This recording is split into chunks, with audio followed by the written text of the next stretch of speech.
E nós vamos dar início, então, a Ezequiel capítulo 9, versos 1 e 2.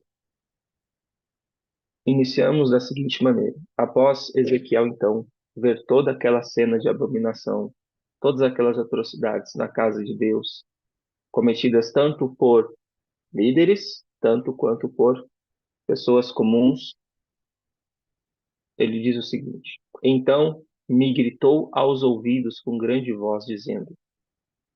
Então, quem está gritando aqui é o Espírito do Senhor, é Deus falando com Ezequiel. Um grito de desespero de quem quer salvar, um grito de desespero de quem quer chamar a atenção, de advertir como alguém que caminha em direção ao precipício. Eis que vinham 6 homens a caminho da porta superior, e olha para o norte, e cada um com a sua arma destruidora na mão. E entre eles, um homem vestido de linho, com um tinteiro de escrivão à sua cintura, e entraram e se puseram junto ao altar de bronze. Caso alguém não esteja familiarizado com a palavra intendentes, algumas palavras semelhantes seriam vigias, administradores, supervisores, mas sempre dando a ideia de que é alguém que está monitorando, ou seja, esses intendentes já estavam sob aviso para executar as suas ordens. Eles já tinham conhecimento daquilo que estava acontecendo ali, naquela situação. Lembrando que nós precisamos ler esse capítulo, tendo em mente que é a mesma visão de Apocalipse 7. Então, ao longo do estudo, nós vamos tentar encontrar quais são as coisas que nós temos certeza que são equivalentes aqui. Algumas vão ser fáceis, outras não vão ser tão outras vão ser um pouco mais difíceis, tá ok? Por exemplo, nós vimos lá em Apocalipse 7 que existia um anjo que subia do sol nascente. Nós vimos que esse anjo, a irmã White comenta que é o anjo mais poderoso de Deus e ele tinha o selo de Deus para marcar e selar na testa os servos do Senhor. Aqui, a figura é um pouco diferente. É um homem vestido de linho, com um tinteiro na mão, um tinteiro de escrivão na sua cintura, né? E eles se puseram junto ao altar de bronze. Existe talvez, tá? Lembrando que a gente está lidando com uma profecia que tem símbolos que às vezes são difíceis de compreender. Então, a gente faz aplicações com muito cuidado para tentar não fugir e colocar nossas próprias ideias. Mas acredito que uma possível intenção de eles se colocarem junto ao altar de bronze, vocês precisam lembrar que ali é onde aconteciam os sacrifícios. Sacrifícios que direcionavam para Cristo, para o Cordeiro, morrendo no nosso lugar. Entretanto, a obra que nós vamos ver que esses homens irão fazer é uma obra de matança, é uma obra de morte. Como que eles quisessem dizer, já que vocês não valorizam o sacrifício que foi feito, o sacrifício que representa aqui, que é feito nesse móvel, o altar de bronze, que era onde eram sacrificados os animais, então cabe a vocês a morte que vocês merecem, já que vocês não aceitaram a morte daquele que substitui a morte de vocês. Compreenderam? Já que não aceitaram a morte de Cristo no lugar de vocês, preferiram seguir seus próprios caminhos, então agora é vocês que irão sofrer a morte. E o verso 3 continua dizendo: e a glória do Deus de Israel se levantou de sobre o querubim. Então, a gente precisa lembrar que lá no verso 8, capítulo 8, o verso 4, Ezequiel já tinha visto a glória de Deus. E eis que a glória do Deus de Israel estava ali, conforme o aspecto que eu tinha visto no vale. Então, esse texto aqui, ele faz referência a uma visão anterior, onde Ezequiel, lá, se eu não me engano, no capítulo 3, ele tinha visto a glória do Senhor, ok? Então, ele está citando que, olha, semelhante ao que eu vi no vale, estava a glória do Senhor ali, né, naquele momento, quando eu tive a visão. Então, durante toda a visão do capítulo 8, a glória do Senhor está ali presente, porque Deus está falando com Ezequiel. Mas ele diz algo interessante. Ele diz que a glória do Deus de Israel se levantou de sobre o querubim, sobre o qual estava, indo até a entrada da casa. Aqui, aparentemente, a ideia que está nos dando, quando alguém se dirige à entrada, das duas, uma, a entrada ou é para adentrar no recinto ou é para sair do recinto. Então, Já, Deus dá. Pode falar. quando você fala aí do capítulo 9 verso 1 e 2, você fez algumas referências, você falou algumas interpretações. Essas interpretações que você tem, são baseadas na dedução que você faz, ou você pegou em Espírito de Profecia, em outro livro, ou em outro contexto de interpretações?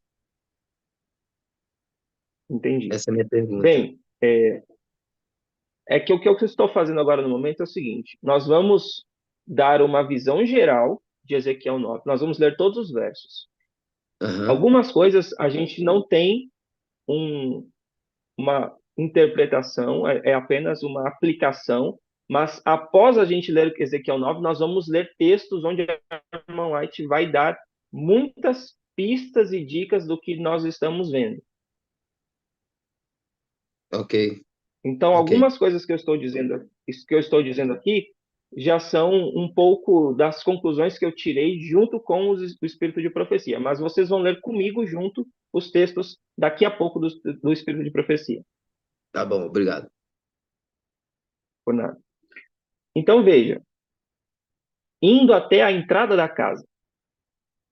E nós vamos ver lá na frente que a glória do Senhor vai se retirar do templo, tá ok? Então ele já se dirige à entrada da casa, aparentemente, porque lá na frente você vai ver um verso que diz que o Senhor vai se retirar. E a glória do Senhor clama ao homem vestido de linho, que tinha o tinteiro de escrivão à sua cintura. Um parênteses aqui, um detalhe. Um homem vestido de linho nem sempre na Bíblia será Jesus. Às vezes tem pessoas que parecem que querem colocar todo mundo que está vestido de linho como sendo o Senhor Jesus. Mas não é o caso. A gente vai ver vários escritos da irmã White onde ela afirma, por exemplo, e é algo que nós vamos ver aqui, que aqueles anjos que vão derramar as 7 pragas, que têm as 7 taças da ira de Deus, eles também estavam vestidos de linho. Então, não necessariamente, porque um homem está vestido de linho, sempre é a figura de Jesus. Muito bem. Então, o que é que o Senhor vai clamar ao homem vestido de linho? Verso 4. Disse-lhe o Senhor: passa pelo meio da cidade, pelo meio de Jerusalém, e marca com um sinal as testas dos homens que suspiram e que gemem, por causa de todas as abominações que se cometem no meio dela. Esse é um texto bastante conhecido, nós costumamos usar muito ele, principalmente no contexto dos dias de hoje, onde muitas coisas acontecem, semelhante ao que estava acontecendo ali em Jerusalém. E aí é algo de chamar a atenção o quê? Que as coisas que estavam acontecendo no templo, porque o que nós vimos, a visão que Ezequiel estava tendo no capítulo 8, é no templo, é no santuário. Mas você vê como isso afetou. Deus não fala assim, ó, vou passar só no santuário. Ele vai passar na cidade dos moradores de Jerusalém. Tá ok? Então, há uma ordem para passar no meio da cidade.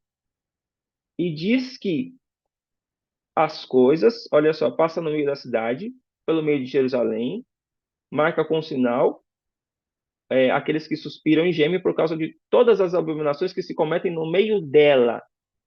No meio do quê? No meio da cidade de Jerusalém.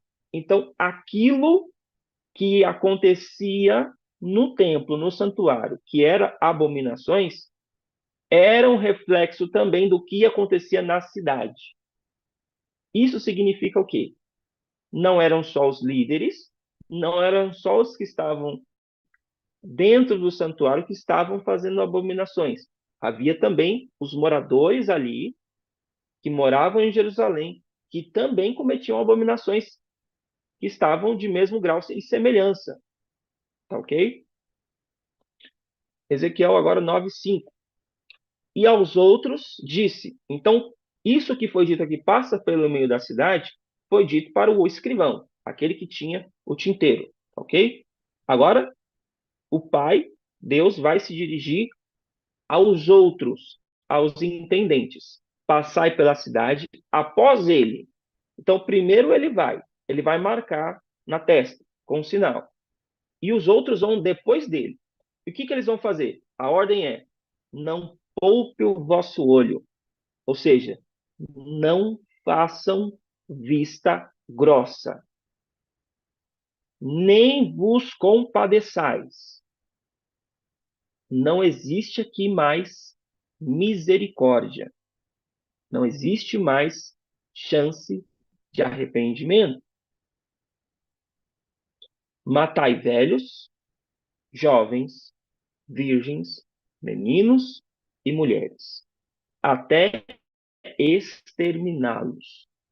Mas a todo homem que tiver o sinal, não vos chegueis. Então a ordem é clara. Semelhante ao que aconteceu lá no Êxodo, quando o Senhor ia enviar o anjo da morte, que ia matar os primogênitos, e os israelitas tiveram que passar o sangue no umbral da porta. O anjo da morte iria passar na porta e ele veria o sinal do sangue. Se o sinal do sangue estivesse ali, ele passaria reto, iria para a próxima casa, até encontrar todas as casas que não tinham a marca. E a casa que não tinha a marca, ali ele entrava e iria executar o primogênito. E aí a ordem é para exterminar todos sem exceção. E ele diz: é para passar no meio da cidade, mas comecem pelo meu santuário. E começaram pelos homens mais velhos que estavam diante da casa, ou seja, os anciãos, aqueles responsáveis, aqueles que têm mais tempo de vida, que têm mais luz, que têm mais conhecimento e que deveriam ser mais responsáveis por toda aquela situação.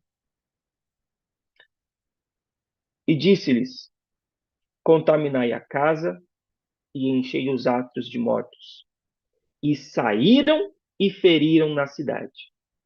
Aqui, veja, Ezequiel está tendo uma visão onde, entendo eu, alguém pode discordar se achar que não é assim, fique à vontade, não tem problema nenhum. Mas o que parece é que Ezequiel está tendo uma visão que de algo que está acontecendo ali, de fato está acontecendo, as abominações, tudo aquilo. Porém, Deus vai mostrar uma simulação do que acontecerá com Jerusalém, com as pessoas que ali moram, com as pessoas que estão no santuário. A cena da matança é, digamos que assim, uma simulação para que Ezequiel tenha uma noção do que irá acontecer e possa registrar. Perfeito? Até porque, né, se isso estivesse acontecendo de forma literal, ali Jerusalém já estaria sofrendo a punição. E a gente vê que não é o caso, porque o profeta vai continuar por alguns anos ainda alertando Judá. Então, Deus está simulando a cena para Ezequiel ver e poder registrar. Olha, eu não sei como é ter uma visão de Deus nesse nível, mas o profeta, naquele momento, quando ele vê as pessoas de Jerusalém sendo exterminadas por esses homens com armas destruidoras na mão, ele diz no verso 8: sucedeu, pois, que havendo-os ferido e ficando eu sozinho, olha, imagina a cena que Ezequiel viu, de sangue, de mortos, as pessoas estiradas. Ele praticamente se sentiu sozinho, como se ninguém fosse restar. Caí sobre a minha face e clamei e disse: ah, Senhor Deus, dar-se-á acaso que destruas todo o restante, a palavra da raiz remanescente, todo o restante de Israel, derramando a tua indignação sobre Jerusalém? Aí vem a resposta de Deus. Presta atenção na resposta do Senhor. A maldade da casa de Israel e de Judá é grandíssima, e a terra se encheu de sangue, e a cidade se encheu de perversidade, porque dizem: o Senhor abandonou a terra. O Senhor não vê. Isso não é pecado. O Senhor não liga para isso. O Senhor não se importa com o que eu visto. Ele não se importa com o que eu como. Ele não se importa com o que eu ouço. Ele não se importa com essas pequenas coisas da vida. Ele só quer o meu coração. Amigos, Deus não vai passar pano nos nossos pequenos pecados. Não é porque nós achamos que o Senhor não se importa com os detalhes que ele irá fazer vista grossa. Verso 10 diz: pois também quanto a mim, não poupará o meu olho. O olho do Senhor é clínico. Lembra daquele texto que diz que o Senhor ele vasculha o coração. Ele penetra como espada de dois gumes e lê as, os motivos mais íntimos da nossa alma. Ele sabe o que passa no seu, no meu coração. Ele não irá poupar o olho dele. Nem me compadecerei, diz o verso. Sobre a cabeça deles farei recair o seu caminho. Ou seja, o caminho que eles escolheram trilhar, o caminho que eles escolheram seguir, a colheita virá. Aquilo que semeamos, nós plantamos. Eles escolheram o caminho da desobediência. Eu já havia dito para eles, quando Moisés estava vivo, o que aconteceria se eles quebrassem a minha aliança, se eles não obedecessem os meus mandamentos, os meus estatutos, se eles não seguissem a luz que eles têm. Eu lhes avisei o que aconteceria. Eu dei diversas advertências, eu dei diversas chances. Olha quantas centenas de anos passaram. Quantas oportunidades Israel teve, quantas oportunidades Judá teve, e ainda assim não ouviram o Senhor. Eis que o homem que estava de linho, a cuja cintura estava o tinteiro, tornou com a resposta dizendo: fiz como me mandaste. Olhando com uma primeira impressão o texto, lendo esse capítulo, nós, obviamente, vamos focar em Jerusalém e no povo antigo, no Israel literal. E nós sabemos que a Bíblia trabalha com tipos e antítipos, ou seja, acontecimentos, eventos que foram no passado, muitas vezes têm um cumprimento maior no futuro. Então, assim, um simples exemplo, né? Como a rocha foi ferida por Moisés, lá no Antigo Testamento, era um tipo, uma ilustração de Cristo morrendo na cruz e vertendo seu sangue. Isso é o que nós chamamos de tipo e antítipo. E muitas histórias na Bíblia são isso. A história de Sadraque, Mesaque e Abednego, não se curvando àquela estátua de Nabucodonosor, é um tipo do que acontecerá no futuro em relação ao domingo e ao decreto dominical. Nessa história, porém, nós temos um pequeno problema. É porque nós podemos vasculhar a Bíblia e não encontraremos nenhuma evidência textual de que esse selamento aconteceu em Israel, literal, no povo antigo do Senhor. Também não encontraremos nos escritos da Ellen White nenhuma afirmação de que isso aconteceu no passado. E ao caso, para vocês terem uma ideia, para quem lê bastante o Espírito de Profecia, sabe que muitas vezes, quando algo aconteceu e vai se repetir, ela usa essa expressão e diz: aquilo que aconteceu no capítulo tal, na história tal, irá se repetir no futuro. Mas não é o caso de Ezequiel. Então vocês vão acompanhar comigo agora alguns textos sobre o entendimento da Ellen White a respeito de Ezequiel 9. Eu coloquei aqui primeiro, só para vocês verem, né, que infelizmente esse texto primeiro que eu vou colocar, ele não tem em português, né? Ele é uma tradução do inglês. Está em Manuscript Releases, ok? E a tradução diz o seguinte: para nós começarmos abrindo a nossa mente, o texto diz o seguinte: estudem o capítulo 9 de Ezequiel. Estas palavras serão literalmente cumpridas. No entanto, o tempo está passando e as pessoas estão dormindo. Aqui a gente já embarganha a voz, já leva um choque, porque a matança será literal. Não estamos falando de morte espiritual, então a gente está falando de morte mesmo. As palavras serão literalmente cumpridas. E aqui, o tempo está passando e as pessoas estão dormindo, nos lembra do quê? Qual é a última igreja? A igreja que, ó, está dormindo. Quem foi as virgens? Lembra? As virgens que dormiram? Todas dormiram. A igreja morna, a igreja dormente, Laodiceia. Eles se recusam a humilhar suas almas e a se converterem.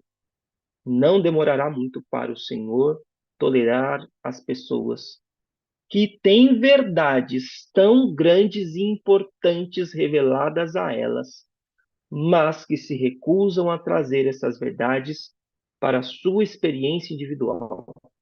O tempo é curto. Deus está chamando. Você vai ouvir, você receberá sua mensagem, você será convertido antes que seja tarde demais. Em breve, muito em breve, todos os casos serão decididos para a eternidade. Eu acho que isso aqui dispensa comentários. Então, vamos seguir em frente. São vários textos e eu preferi não cortar alguns. Nós vamos ler na íntegra. Dê uma atenção especial, não sei se você tem na sua casa, Testemunhos para a Igreja, volume 3, a partir da página 265. Leia esse capítulo inteiro, tá ok? Testemunhos para a Igreja, volume 3, página 265. Foi-me mostrado que Deus aqui ilustra como ele considera o pecado entre os que professam ser seu povo observador dos mandamentos. Está falando para a igreja adventista do sétimo dia. Aqueles a quem ele tem honrado especialmente com o testemunhar as assinaladas manifestações de seu poder, como aconteceu com o antigo Israel, e que ousam mesmo então menosprezar suas expressas orientações, serão sujeitos à sua ira. Ela está dizendo que, tal qual o antigo Israel recebeu inúmeras demonstrações do poder de Deus e recebeu orientações, e aí eu faço um alerta para pessoas que dizem assim, mas são apenas conselhos, não são ordens, não são mandamentos. Não, não, não, não. São apenas Orientação orientações, de né? Deus. Exatamente. Exatamente. Esse é o ponto. Pessoas que usam dessa desculpa para não viver. Mas ela aqui está dizendo claramente, essas pessoas que menosprezam essas orientações serão sujeitos à ira de Deus. Ele quer ensinar a seu povo que a desobediência e o pecado são excessivamente ofensivos a seus olhos e não devem ser considerados levianamente. Mas é só uma coisinha, mas é só uma roupa, mas é só um alimento, é só uma bebida, é só uma música, é só um filme, é só uma diversão. Não é leviano. O Senhor se importa com todas as horas da nossa vida. Ele nos mostra que quando o seu povo se encontra em pecado, devem se tornar imediatamente, preste atenção, devem se tomar imediatamente medidas positivas para tirar tal pecado do meio deles, a fim de que seu desagrado não fique sobre todos. Quando alguns estão em pecado, deve-se tomar medidas positivas para tirar o pecado do meio. Por quê? Porque o Senhor está desagradado com todos. O texto continua. Eu não cortei. O texto continua. É a sequência do texto. Se, porém, os pecados do povo são passados por alto por aqueles que se acham em posições de quê? Responsabilidade. Quem é que entra aí? Ancião de igreja, diretor disso, diretor daquilo outro, ministerial, pastor, todos que têm posição de responsabilidade. Se eles passam esses pecados por alto, o desagrado de Deus estará sobre eles. E seu povo, como um corpo, será responsável por esses pecados. Senhor, queridos, Deus não está irado com um, com o outro. Ele, o seu desagrado está sobre todo o povo, porque os responsáveis estão passando por alto. No trato do Senhor com seu povo no passado, ele mostra a necessidade de purificar os erros da igreja. Um pecador pode difundir trevas. Presta atenção. Um pecador só um, pode difundir trevas que excluam a luz de Deus de toda a congregação. Você tem noção disso? Apenas um na igreja pode difundir trevas para toda a membresia, toda a congregação. Excluir a luz de Deus com as suas trevas. Ao as pessoas compreenderem que se estão adensando trevas sobre elas, ou seja, quando a gente começar a perceber que as trevas estão entrando, estão se intensificando, sem que saibam a causa, sabe quando você sente assim, nossa, essa igreja não vai para frente, essa igreja tem alguma coisa, não vai, o negócio tem alguma coisa esquisita. A gente não sabe o que que é, o que que elas devem fazer. Buscar diligentemente a Deus em grande humildade e abatimento do próprio eu, até que os erros que ofendem o seu espírito sejam o quê? Sejam o quê? Descobertos e afastados. Lembra da história de Acã? O preconceito É a continuação do texto, queridos. É a continuação do texto. Que se levantou contra nós por havermos reprovado as faltas que Deus me mostrara existirem, e o clamor de aspereza e severidade que se ergueu são injustos. Então tenha em mente, na sua consciência, a reprovação, o preconceito daqueles que se levantam contra quem reprova o pecado é injusto. O Senhor deixa claro isso. E aqui eu não estou dizendo que nós devemos ser rudes, desrespeitosos, nos achar melhores que os outros. Toda repreensão deve ser feita como Cristo fazia, com amor. Isso está bem claro para todos nós. Não preciso repetir. Mas o ponto é que muitas vezes, por, por um receio de como é que a gente vai ser tratado, a gente deixa passar por alto. Mas ela está dizendo aqui o quê? Não podemos deixar passar por alto. Deus nos manda falar e não ficaremos silenciosos. A ordem do Senhor é mais importante do que qualquer coisa. O Senhor está mandando falar. Não devemos ficar em silêncio. Se há erros claros entre seu povo e os servos de Deus continuam em frente, indiferentes a isso, não, deixa, continua do jeito que está. Eu não vou nem chamar, não vou nem falar nada. Se nós continuamos indiferentes a isso, estão, por assim dizer, apoiando e justificando o pecador. E são igualmente culpados. É por esse motivo que o Senhor está em desagrado com toda a congregação, com toda a sua igreja. Está em desagrado com os que erram e com aqueles que não reprovam o pecado, com aqueles que não admoestam. Eu estava conversando outro dia com a minha esposa, né? Como é que nós temos uma ordem tão clara de Paulo de admoestando-vos uns aos outros para a edificação da igreja, ou seja, a ordem de que eu e você, como irmãos, chamemos a atenção um do outro com amor, com gentileza, com cuidado, é uma ordem bíblica. Isso é para edificação da igreja. Mas hoje, a gente tem um medo generalizado de falar qualquer coisa. A gente não pode chamar a atenção da irmã por causa de uma roupa, a gente não pode chamar a atenção de alguém por causa de uma conduta na igreja. A gente não pode chamar a atenção de um pai, de uma mãe que está deixando seu filho em total irreverência na igreja. Porque a gente fica com medo do quê? Da represália que nós vamos sofrer. Se o povo de Deus fosse maduro o suficiente para juntos se corrigirem, a igreja não estaria nessa situação. Mas hoje parece que você tem que ter todo. Você tem quase que convocar uma comissão para falar.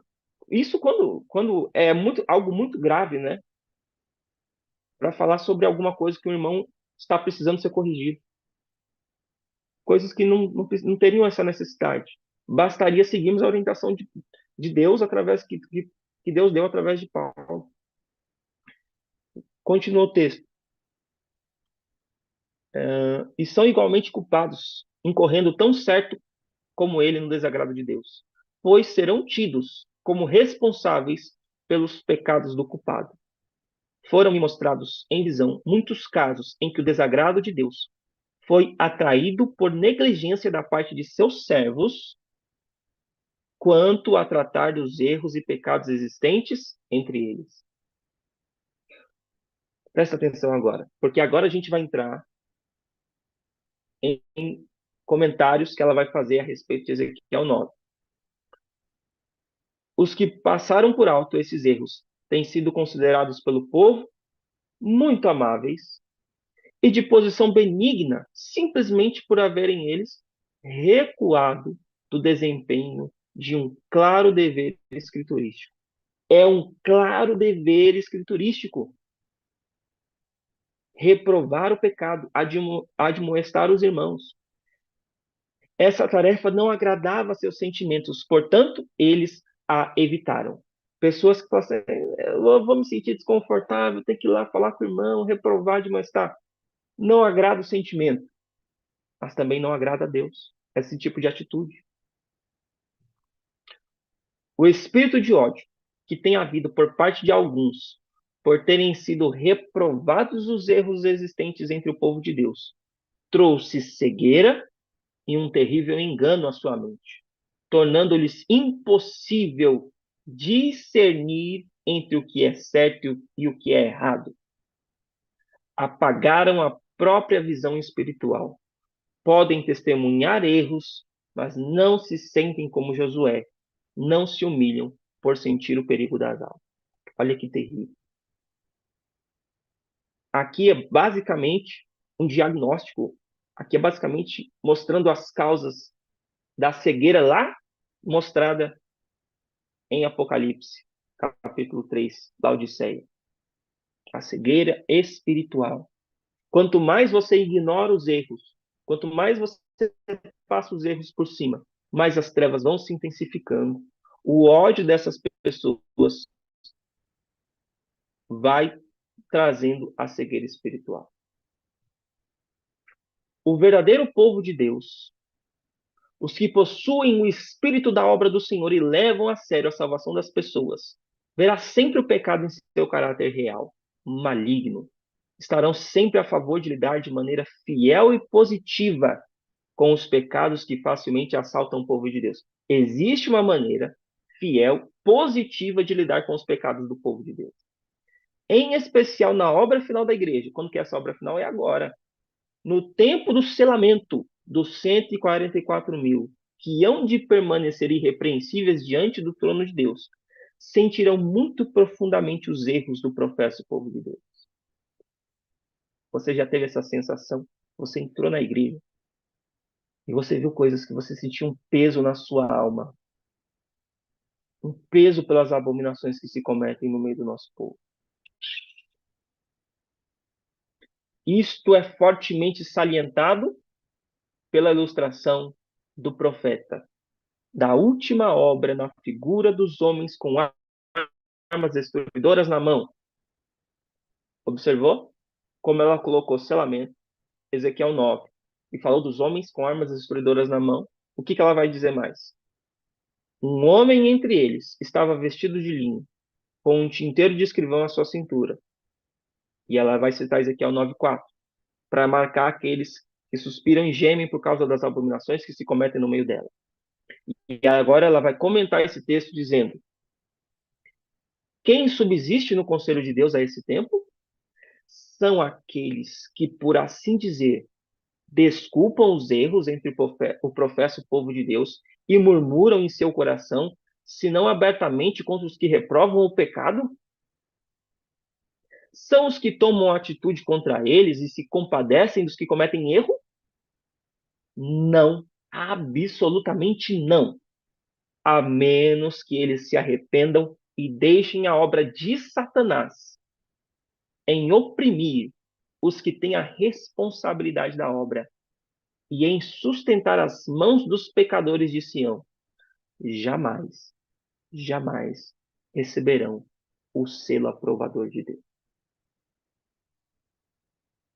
Pessoas que criticam, que fazem a obra de Satanás, é o que disse aqui, de oprimir os que têm responsabilidade, de sustentar as mãos dos pecadores de Sião, jamais receberão o selo de Deus. O que ela vai dizer mais? Eles cairão na destruição final dos ímpios, representada na obra dos 5 homens que tinham as armas destruidoras na mão. Aqui eu quero abrir um parênteses. Um detalhe, não é nada absurdamente relevante, creio eu, mas quando muitas pessoas leem Ezequiel 9, verso 1 e 2, elas entendem que existem 6 homens e mais um, que é o homem com o tinteiro de escrivão. 6 homens com armas destruidoras na mão e mais um, o que totalizaria 7. Mas, mais de uma vez, ela vai afirmar que são 5 homens que têm armas destruidoras na mão e o outro, o sexto, é o tinteiro. Então, dos 6, quando ela diz que havia 6 e entre eles havia um, são 5 homens e um deles está com o tinteiro, ok? Então, a destruição final dos ímpios é representada, queridos, por esses 5 homens com armas destruidoras na mão. Agora o texto está ficando mais claro para a gente, a mente está abrindo. Ezequiel 9, os homens com armas destruidoras na mão, está falando da obra final de destruição dos ímpios. Notem cuidadosamente este ponto, ela continua. Os que receberem o puro sinal da verdade, neles gravados pelo poder do Espírito Santo, representado pelo sinal feito pelo homem vestido de linho, são os que suspiram e gemem por causa das abominações que se cometem na igreja. Na onde? Lá no santuário de Israel, do Israel antigo? Na nossa igreja. Seu amor pela pureza e pela honra e glória de Deus é tal e tem tão clara visão da excessiva malignidade do pecado, que são representados como em agonia, suspirando e gemendo. E ela diz, leia o 9º capítulo de Ezequiel. A visão de Ezequiel 9, nós já estamos tendo claras evidências de que é uma visão futura. Deus usou a situação do povo de Israel naquele momento, do povo de Judá, para mostrar o que aconteceria no futuro. O máximo, senhores, que eu faria, o máximo que eu faria a respeito da visão de Ezequiel 9, para talvez, tá? Talvez, colocar um cumprimento no passado, um cumprimento, diga-se de passagem, muito pequeno, uma miniatura desse cumprimento, ou seria a destruição de Jerusalém na terceira investida de Babilônia, ou a destruição de Jerusalém no ano 70. Como o mais próximo para Ezequiel foi a destruição de Babilônia no ano a destruição, o terceiro ataque, que inclusive você lendo Ezequiel você vai ver que Ezequiel vai fazer várias outras advertências ilustrando o que aconteceria por causa da rebelião de Judá. Então, se houver um cumprimento no passado dessa passagem, ele está em miniatura, acredito eu, no terceiro ataque que Babilônia faz a Judá. Mas não é nem de longe próximo do que acontecerá no futuro. Porém, diz ela, continuação do texto aqui, tá? Leiam o 9º capítulo de Ezequiel. Porém, o massacre geral de todos os que não veem a vasta diferença entre o pecado e a justiça e não sentem como os que se acham no conselho de Deus e recebem o sinal, é descrita na ordem dada aos 5 homens, mais uma vez ela repete que são 5 homens, que tinham as armas destruidoras. Passai pelo meio da cidade, após ele ferir, não poupe o vosso olho, nem vos compadeçais, matai velhos, jovens, virgens, meninos, mulheres, até exterminados. Vamos fazer agora a conexão, vamos começar. Pode falar, irmão. Então, na realidade, você faz uma aplicação desse capítulo, desses dois capítulos, vamos comparando o 8 e o 9, mas é uma aplicação, como tu falou, realmente, uma aplicação pigmeu, né, em sentido mais do juízo de Deus. O juízo vai cair, caiu tanto em Babilônia, né, quando Babilônia entrou lá e Deus usou, quanto também no ano 70, e agora também, e outros juízos que já foram colocados, como Sodoma e Gomorra, né? Então a gente vê que tem essa aplicação, porque o pecado é sempre pecado para Deus, né? Então né, é nessa, mas a gente vê que tudo mais é aplicado para o futuro, realmente. Exatamente. Perfeito, irmão. Isso mesmo. E agora a gente fazendo um link, então, porque o nosso estudo é Apocalipse 7, a gente está lendo Ezequiel 9 para entender melhor Apocalipse 7. Qual é a coisa, o elemento no texto de Apocalipse 7 que mais vai ser equivalente a homens com armas destruidoras na mão? É apenas os quatro ventos. Os quatro ventos, eles vão soprar sobre a terra e fazer uma obra de destruição.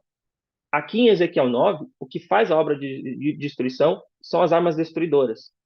E mais à frente nós vamos ver alguns textos que vão confirmar isso e vão dar evidência desse entendimento. O selo de Deus em Apocalipse 7 e aqui em Ezequiel 9 nós temos a marca que é colocada na testa com o escrivão. O homem vestido de linho é o anjo que subiu do lado do sol nascente. Estão conseguindo fazer as conexões? O texto vai continuar dizendo: irmãos, isso aqui é pesado. Testemunhos para Ministros 431. Todos os adúlteros estarão fora da cidade de Deus. Amigos, quando eu leio a palavra adúlteros, ela ganhou para mim um novo significado quando eu entendi melhor o conceito da palavra. Adúltero não é apenas aquele que pula do seu matrimônio, né, literal, trai a esposa ou o esposo. Adúltero é aquele que trai uma aliança feita com Deus. Nós estamos flertando com o diabo, nós estamos em adultério. Todos os adúlteros estarão fora da cidade de Deus. Já os anjos de Deus estão a trabalhar no juízo. E o Espírito de Deus está gradualmente abandonando o mundo. Muito perto está a vitória da igreja. Ah, queridos, muito perto está a vitória da igreja e a recompensa. Então, a igreja será vitoriosa. Agora, eu quero que vocês pensem. O que ela quer dizer com igreja? Já já nós vamos fazer algumas perguntas para nossa reflexão. A recompensa a ser concedida já está quase ao nosso alcance. E ainda há iniquidade entre os que alegam ter todo o brilho da luz celestial. Aquele que domina sobre toda a igreja e os destinos das nações está levando avante a última obra a ser realizada em favor deste mundo. A seus anjos dá ele a incumbência de executar seus juízos. Despertem os ministros. Eu não sei se algum pastor vai assistir essa pregação. Mas a ordem é para você, pastor. A ordem é para você, obreiro. A ordem é para você que é administrador da igreja. Despertem os ministros, compreendam a situação. A obra do julgamento começa no santuário. A obra do julgamento começa no santuário. E ela vai citar Ezequiel 9, do 2 ao 7, e vai dizer o seguinte. Eu não vou ler novamente para não se tornar repetitivo, né? Matai velhos, mancebos, virgens, mulheres, etc. O que eu quero frisar é: e começaram pelos homens mais velhos que estavam diante da casa. Sobre a cabeça deles farei cair o seu caminho. Então nós vemos claramente que quem vai sofrer primeiro os juízos de Deus são os homens mais velhos de casa. Então, você pastor, você ancião, você que tem centenas de anos de igreja, dezenas, né? Tenha noção da sua responsabilidade. Porque quanto maior a responsabilidade, mais criterioso é o juízo de Deus. A continuação do texto diz o seguinte: logo serão pronunciadas. Agora eu quero que vocês vejam a conexão, porque aqui ela falou de quê? Armas destruidoras. Citou Ezequiel e falou de armas destruidoras na mão.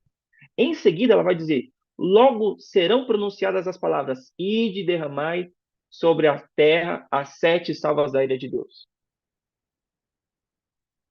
Vocês acham que faria sentido ela fazer essa citação logo após falar sobre as armas destruidoras na mão, logo após falar sobre o juízo que eles receberão.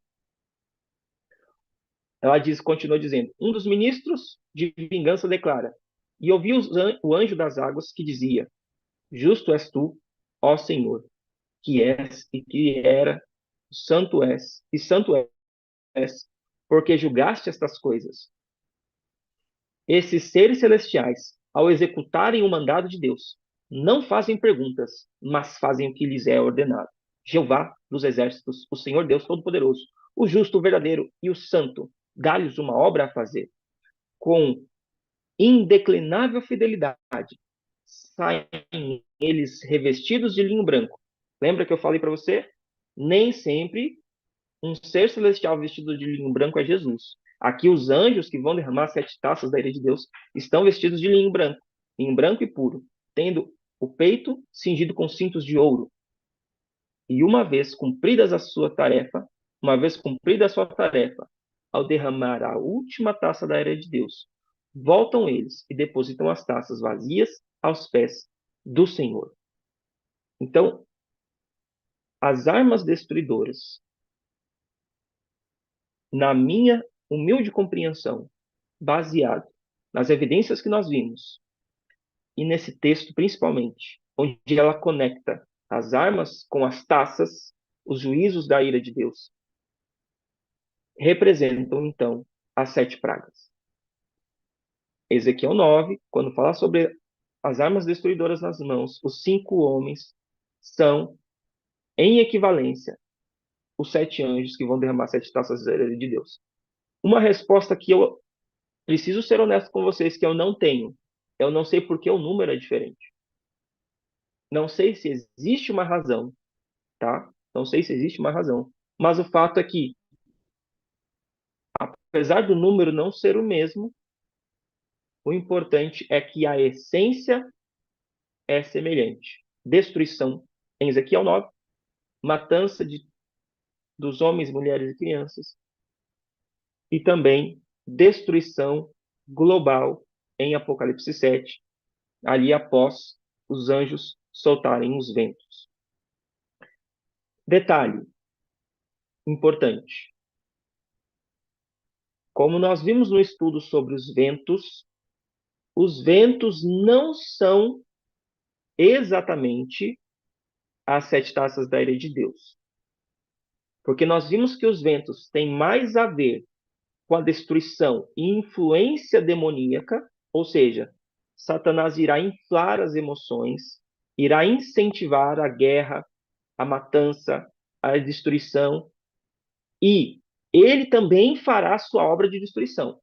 Então haverá, após o fechamento da porta da graça, tanto algumas destruições.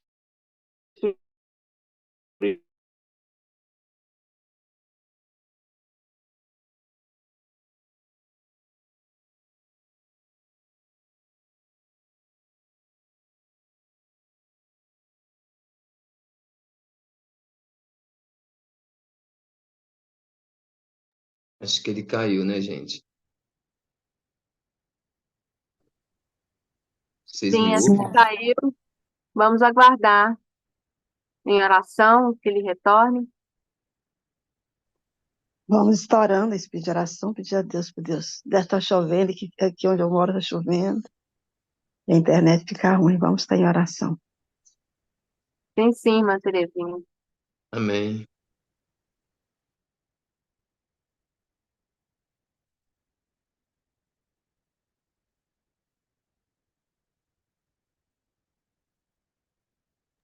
Mensagem poderosa para a gente nos alertar, né? Para a gente estar ligado, né? E pedindo ao Senhor que Ele tire todas as arestas que estão nos atrapalhando a servir em espírito e verdade, a qual o Pai procura. E a gente tem que chorar realmente, junto com os irmãos da nossa igreja, né? Aqueles que não são convertidos, nossos vizinhos, todas as pessoas. Porque é muito triste a gente saber que tem a oportunidade de viver eternamente e depois É, não viver. é verdade. E a eternidade vem para todo mundo. Uns vão escolher viver eternamente ao lado desse Deus todo-poderoso, maravilhoso, que a gente tem esse reconhecimento, e Ele muitos vão voltou. escolher. Voltou, glória a Deus. E muitos vão escolher morrer eternamente, né? Pelas suas escolhas. E Deus respeita. Muito triste isso. Peço a Deus todos os dias. Ore por mim, gente, por favor. Eu estou orando por vocês também. Estou de volta. Amém? Recebi uma pequena rasteira aqui, mas estamos aqui. Glória a Deus. Queridos, eu não sei se ficou claro a última coisa que eu falei, eu não sei quando cortou, mas eu estava dizendo que existe, no meu entendimento, uma diferença entre os ventos e as 7 pragas. Elas não são a mesma coisa. Os ventos têm mais a ver com as paixões humanas desenfreadas, sem o freio do Espírito Santo, que será ainda mais inflamada pelos demônios, pela ação de Satanás, que levará à perseguição dos santos, tá ok? Então ele fará destruição, fará guerras, mas Deus também enviará seus juízos. Então, eu entendo que são coisas distintas, tá ok? Então, as armas destruidoras são equivalentes às 7 pragas e os ventos são um outro detalhe, tá? São diferentes. O último texto que nós vamos ler, um outro capítulo que você pode pegar na sua casa e ler de novo com atenção, está em Testemunhos para a Igreja, volume 5, onde ela diz assim, comentando Ezequiel 9. Nosso foco é entender Ezequiel 9. A ordem passa pelo meio da cidade, pelo meio de Jerusalém, e marca com um sinal na testa dos homens que suspiram e gemem por causa das abominações que se cometem no meio dela. E aí agora ela vai fazer comentários maravilhosos sobre esse texto. Porque eu entendo, amigos, o sentimento que muitos de nós temos de querer defender muito de nossos irmãos. Olha, qualquer torcedor de time de futebol, seja lá do que for, é natural a gente querer defender os nossos. É natural a gente querer defender nossa família, nosso time, sabe? É natural. E aí eu vejo muitas vezes alguém dizendo assim, quando alguém quer fazer um alerta, né? Nos moldes do Senhor, obviamente, a gente tem a forma errada de criticar, a forma errada de acusar, a gente tem aqueles que querem salvar. A gente tem aqueles que querem alertar o povo e despertar para uma nova vida. Então é disso que eu estou falando. Mas infelizmente alguns eles vão dizer assim e vão usar esse texto. Ah, parem de criticar a igreja, parem de falar mal da igreja, parem de julgar a igreja.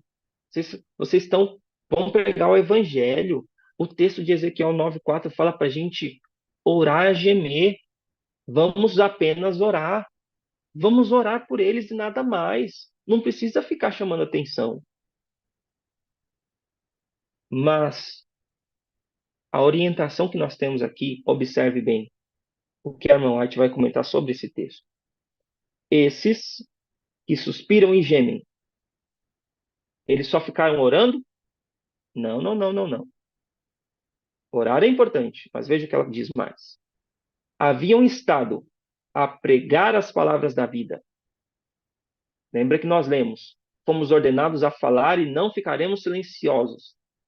Eles haviam reprovado. Adianta ficar orando e não reprovar? Haviam aconselhado e suplicado. Adianta orar e não agir? Então é uma obra conjunta. A oração, juntamente com o ato de reprovar, aconselhar e suplicar. Alguns dos que estavam desonrando a Deus arrependeram-se e humilharam o coração diante dele. Mas por quê? Porque foram reprovados, aconselhados e suplicados. Queridos, nós não estamos pregando, reprovando, mandando as mensagens, as advertências do Senhor com o objetivo de esperar a ilusão de que toda a igreja se converta, toda a igreja aceite a mensagem do Senhor. Seria maravilhoso, seria lindo, mas não é a realidade. Aqui diz que apenas alguns que estavam desonrando a Deus se arrependeram. Mas a glória do Senhor, queridos, agora presta atenção, porque se a profecia é para nós hoje, é uma profecia que as palavras irão se cumprir literalmente. A glória do Senhor se aparta de Israel. no sentido figurado ou é real? Reflitam por enquanto, a gente vai conversar no final. Mas a glória do Senhor apartara-se de Israel, se bem que muitos ainda mantivessem os aspectos formais da religião, faltava seu poder e sua presença.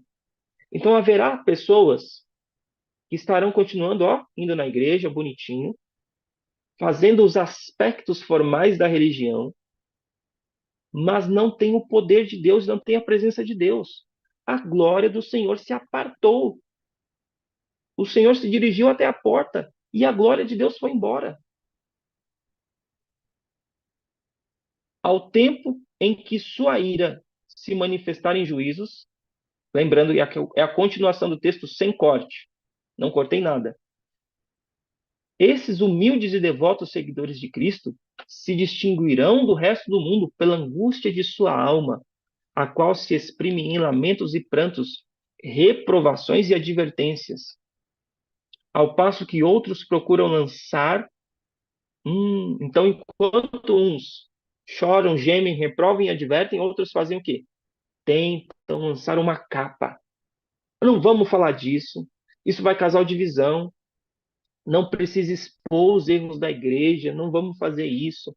Enquanto uns procuram lançar uma capa sobre o mal existente e desculpam a grande impiedade reinante em toda parte, os que têm o zelo pela honra de Deus e amor às pessoas não se calarão, a fim de conseguir o favor de ninguém. Eu vou repetir: não se calarão a fim de conseguir o favor de ninguém.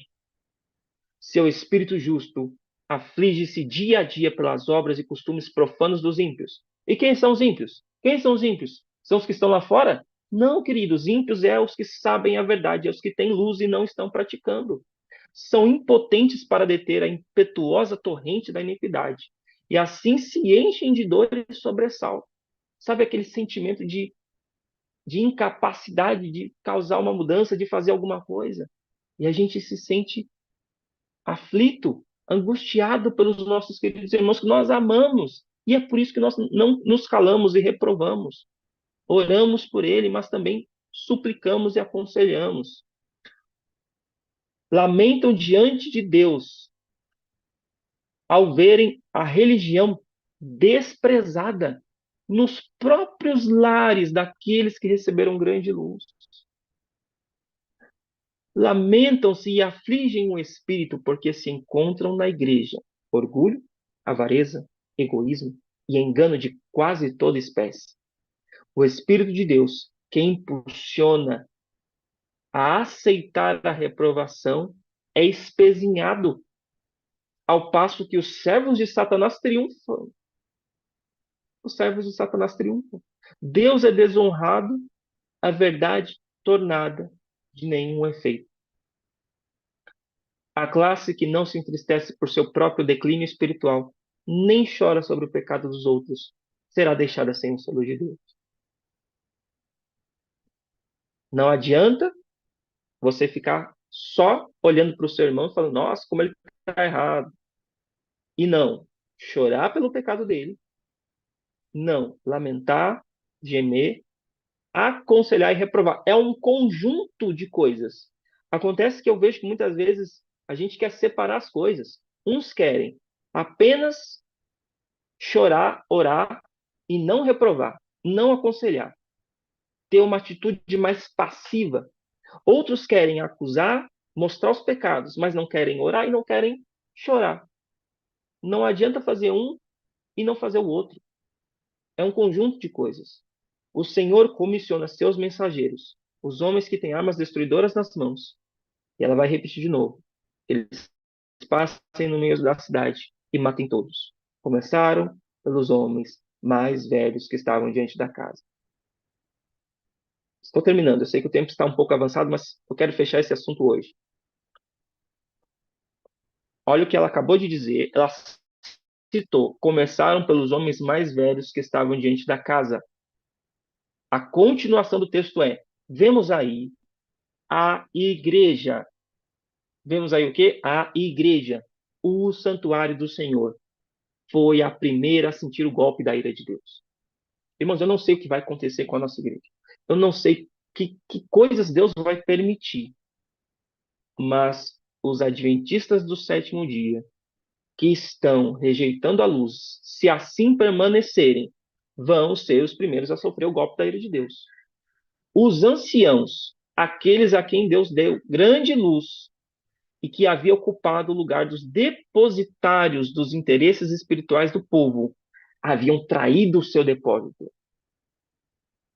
Colocaram-se no ponto de vista de que não precisamos esperar milagres e assinaladas manifestações do poder de Deus como nos dias da antiguidade. Os tempos mudaram. Ah, você já ouviu muito essa frase na sua igreja, com certeza. Mas, irmão, na minha época não era assim. Desculpa, irmão, os tempos mudaram. A gente precisa, a gente precisa de mais pimenta, de um pouquinho mais de tempero para o povo prestar atenção no culto. A gente precisa de elementos que tragam as pessoas para a igreja. A gente precisa de uma música mais assim. A gente precisa chamar o cantor tal. Tem que chamar o pregador tal que é famoso. Tem que chamar. O quê? Os tempos mudaram. Isso justifica? Não é o que a gente está vendo aqui. Estas palavras fortaleceram-lhes a incredulidade.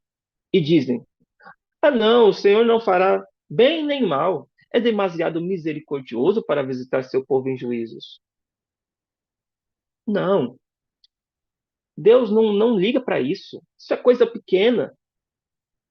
Assim, paz e segurança é o grito de pessoas que nunca mais erguerão a voz como trombeta para mostrar ao povo de Deus as suas transgressões e à casa de Jacó os seus pecados. Esses cães mudos, cachorro que não late, que não avisa, que não serve para nada. Olha a expressão que Deus usou para chamar os responsáveis pela igreja de alertar o povo de Deus. São cães mudos que não querem ladrar, não querem latir. São aqueles que sentirão a justa vingança de um Deus ofensivo. Adultos, jovens e crianças, todos perecerão juntos. Famílias inteiras, desde o pai, o vô até o neto. Todos sofrerão a ira de Deus. Isso é um assunto sério, gente. É um assunto realmente delicado. O texto já está acabando. As abominações pelas quais os fiéis suspiravam e gemiam era tudo quanto podia ser discernido por olhos finitos. Então, aquilo que os fiéis estão alertando, olha só, aquilo que os fiéis estão alertando é o que a gente consegue ver com os nossos olhos. É o que a gente consegue ver na igreja no dia de sábado. Mas os pecados incomparavelmente piores, os que provocam o zelo de um Deus puro e santo, achavam-se o quê? Achavam-se o quê? Encobertos. Queridos, o que a gente vê na igreja, o que a gente vê no culto, é só a ponta do iceberg. O pior acontece nas casas, no coração de cada um de nós. O grande esquadrinhador dos corações sabe de todo o pecado cometido secretamente pelos obreiros da iniquidade. Essas pessoas chegam a sentir-se seguras em seus enganos e, por causa da longanimidade divina, dizem que o Senhor não vê e depois procedem como se ele houvesse abandonado a terra. Ele, porém, isso aqui é muito sério. Eu volto a repetir, eu não sei se tem algum pastor, líder, obreiro assistindo isso ou vai assistir. Ele, porém, irá expor a hipocrisia e revelar perante outros os pecados que eles ocultavam com tanto cuidado. Já ouviu aquele ditado: o diabo ajuda a fazer, mas não ajuda a esconder? Deus também não vai ajudar a esconder, não. É o Senhor que irá expor a hipocrisia. Nenhuma superioridade de classe, dignidade ou sabedoria humana, nenhuma posição no serviço sagrado guardará os homens de sacrificar o princípio quando abandonados a seu próprio enganoso coração. Aqueles que têm sido considerados como dignos e justos demonstram-se cabeças de facção na apostasia. Cabeças de facção na apostasia. Deus usa a palavra facção na apostasia. Exemplos na indiferença e no abuso das misericórdias de Deus. Ele não tolerará por mais tempo seu ímpio procedimento, e em sua ira os tratará sem misericórdia. Obreiros, líderes responsáveis que muitas vezes são aplaudidos pelo povo, tidos como homens cheios do Espírito Santo, cheios de sabedoria. Nossa, mas o irmão prega tão bem, ele é um líder tão bom, ele batiza tantas pessoas. Serão considerados cabeças da facção da apostasia. É com relutância que o Senhor retira sua presença daqueles que foram abençoados com grande luz e experimentaram o poder da palavra em ministrar aos outros. Foram antes, queridos, não é que foi desde o começo assim, tá ok? Foram antes servos fiéis. No princípio, o primeiro amor, servo fiel, favorecidos com sua presença e guia, mas dele se apartaram e induziram outros ao erro e caíram, portanto, no desagrado divino. O dia da vingança de Deus está precisamente diante de nós. O selo de Deus será colocado somente na testa daqueles que suspiram e clamam por causa das abominações cometidas na terra. Aqueles que se ligam ao mundo por laços de simpatia estão comendo e bebendo com os ébrios e certamente serão destruídos com os que praticam a iniquidade. Os olhos do Senhor estão sobre os justos e os seus ouvidos atentos às suas orações, mas o rosto do Senhor é contra os que fazem o mal. Nossa maneira de proceder determinará se receberemos o selo do Deus vivo ou seremos abatidos pelas armas destruidoras. Está nas suas mãos. É você que escolhe qual é o destino que você irá ter. Já algumas gotas da ira de Deus caíram sobre a terra. Porém, quando as 7 últimas pragas forem derramadas, sem mistura no cálice de sua indignação, então para sempre será demasiado tarde para o arrependimento e procura de um abrigo. Nenhum sangue expiatório lavará então as manchas do pecado. Eu finalizo aqui com algumas perguntas. Queridos, qual será a situação espiritual da Igreja Adventista do 7º dia, quando os 4 anjos soltarem os ventos? Baseado na profecia de Ezequiel 8:9, a situação que estava o santuário do Senhor. A pergunta que eu faço é: faz sentido essa profecia cumprir cada palavra literalmente se o povo de Deus estivesse bem? Se eles estivessem seguindo a verdade, como ela deve ser seguida, faz sentido Ezequiel 9 se cumprir literalmente nos dias de hoje? Por isso a pergunta: qual será a situação da Igreja Adventista do 7º dia, quando os 4 anjos soltarem os ventos? Segunda pergunta: devemos nos iludir acreditando que um dia nós vamos entrar em nossas igrejas e veremos um culto em perfeita conformidade? Faltou um M ali. Um culto em perfeita conformidade com a vontade de Deus. Seja na forma de adoração ou no procedimento dos nossos irmãos. Será que a gente deveria se iludir que um dia nós vamos entrar na igreja, Deus retirou todo o joio, todos os servos de Satanás saíram da igreja, só vai ter ali o trigo. Dentro do nosso templo, dentro ali do dia, dentro ali das 4 paredes, só haverá trigo, porque Deus retirou o joio. Será que essa compreensão, esse entendimento está correto, baseado no que nós estamos estudando em Apocalipse 8, em Ezequiel 8:9? Última pergunta.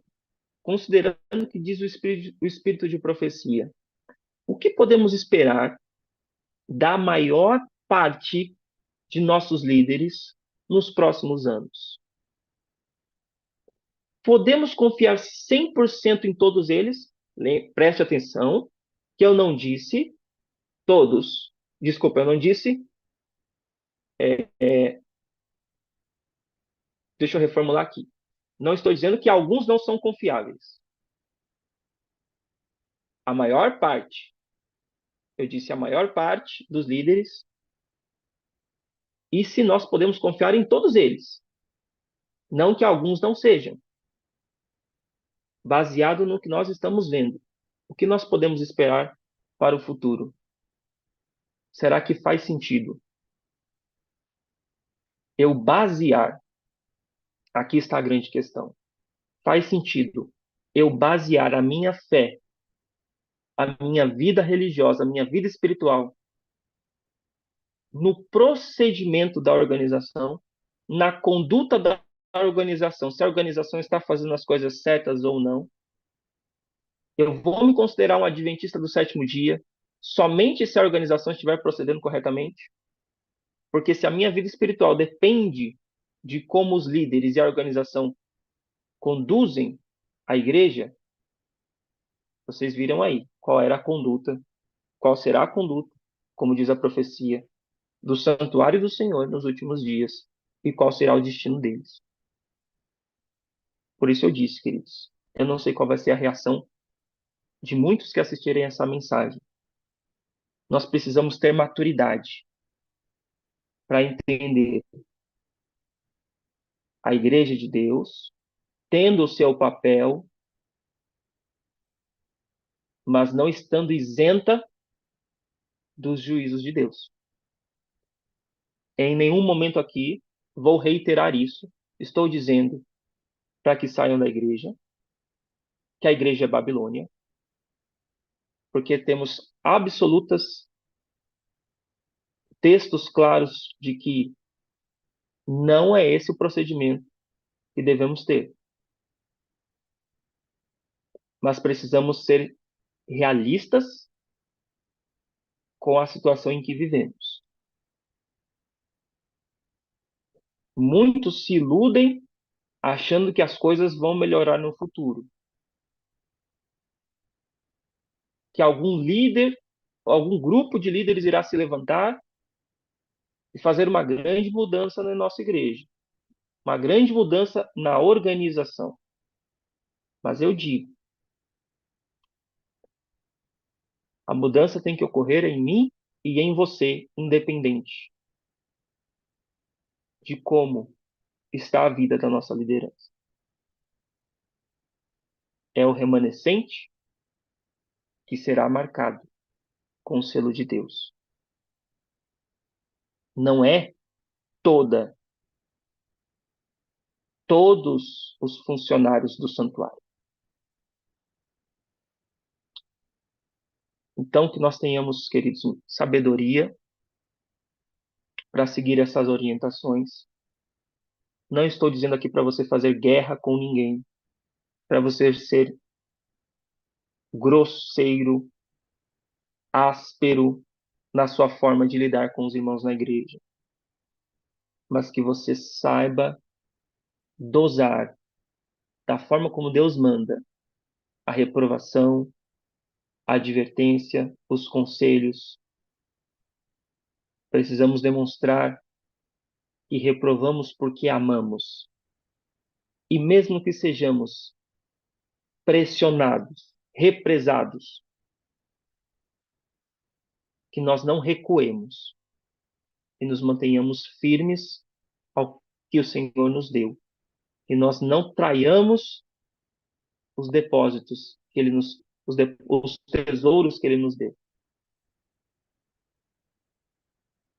Nos próximos estudos, a gente vai detalhar melhor, então, o que é o selo de Deus, como será esse processo de sacudidura, de selamento, e esses aspectos mais detalhados. Que o Senhor nos dê forças. Que eu sei que muitas vezes o inimigo nos tenta a fazer coisas que não são da vontade de Deus quando vemos certas coisas. E eu acredito que nesses últimos tempos essa é uma das provas que o povo de Deus tem para purificar o seu caráter. É conseguir ver a impiedade e lidar com ela